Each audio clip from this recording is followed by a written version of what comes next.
With city developers की खास पेशकश। जहांगीर पीर दरगाह से 2 किलोमीटर पहले आबादी के बीचों बीच वेंचर 6,000 रुपए पर स्क्वायर यार्ड, नकद या आसान अकसाद पर। MNC कंपनीज जैसे Natco pharma, Johnson and Johnson, PNG, LV Prasad eye institute के करीब, Shamshabad. Chairman A18 Telangana news Mohammed Azam Ali. All India Majlis Ittehadul Muslimeen AIMM के रहनुमा और साबिक कॉरपोरेटर ख्वाजा बिलाल ने पार्टी से इस्तीफा दे दिया। उन्होंने ये ऐलान इतवार 11 नवंबर को पोस्ट किए गए एक वीडियो बयान में किया। एक वीडियो में उन्होंने कहा कि मैंने गोशा महल असम्बली हल्के से AIMM टिकट का मुतालबा किया था, लेकिन AIMM के सरबराह बैरिस्टर असदुद्दीन ने ऐसा नहीं किया।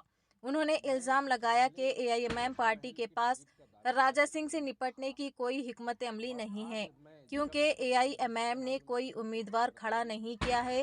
राजा सिंह 2014 के इंतखाबात से इलेक्शन जीत रहे हैं।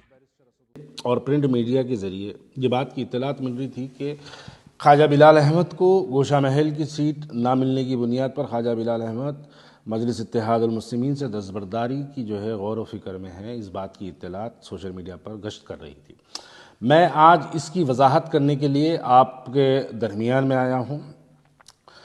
मैं सबसे पहले गोशा महल की टिकट का दावेदार यकीनन था, और आज मैं जब मजलिस इत्तेहादुल मुस्लिमीन से दस्तबरदारी इख्तियार कर रहा हूँ तो उसकी सबसे बड़ी वजह यह है कि क्यों सदर मजलिस बैरिस्टर असदुद्दीन ओवैसी साहब क्यों नहीं गोशा महल से अपना उम्मीदवार खड़ा करते। अब इसके ऊपर ये एक ऐसी टॉपिक है जिसके ऊपर बहुत कुछ बोला जा सकता, बहुत कुछ सुना जा सकता, और हर एक की अपनी अपनी एक अलग अलग थॉट है। लेकिन मैं आज इस बात को यहाँ पर क्लियर कभी करना चाहता हूँ कि गोशा महल के अंदर, गोशा महल असेंबली कॉन्स्टिट्यूंसी के अंदर टोटल वहाँ पर मुसलमानों की तादाद 79,000 यानी करीब 80,000 की लिस्ट अक्टूबर के महीने में जारी की गई थी। अभी फाइनल लिस्ट इलेक्शन से 2-8 दिन पे 10 दिन पहले कुछ जो है आएगी, जिसके अंदर कुछ बढ़ेंगे या फिर कुछ कम होंगे। तो चलिए मान के चलते हैं कि 80,000 मुसलमानों की तादाद, हम इसको मान के चलते हैं 80,000 की तादाद वाला वो कॉन्स्टिट्यूंसी है।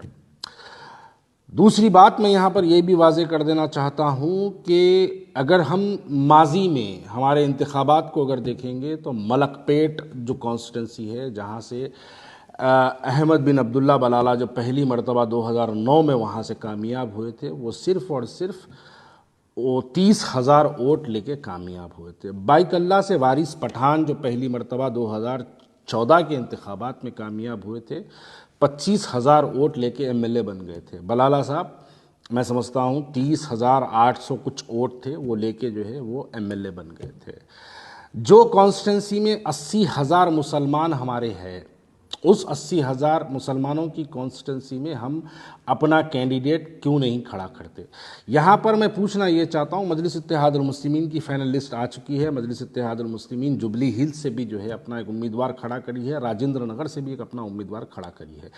क्या हैदराबाद के मुसलमानों को इस बार ये बात को समझना ज़रूरी है कि हमको अजहरुद्दीन को हराना ज़रूरी है या राजा सिंह मलून को हराना ज़रूरी है? इस बात का जवाब आपको नहीं मिलेगा, लेकिन इसका जवाब आपको यकीनन मिलेगा।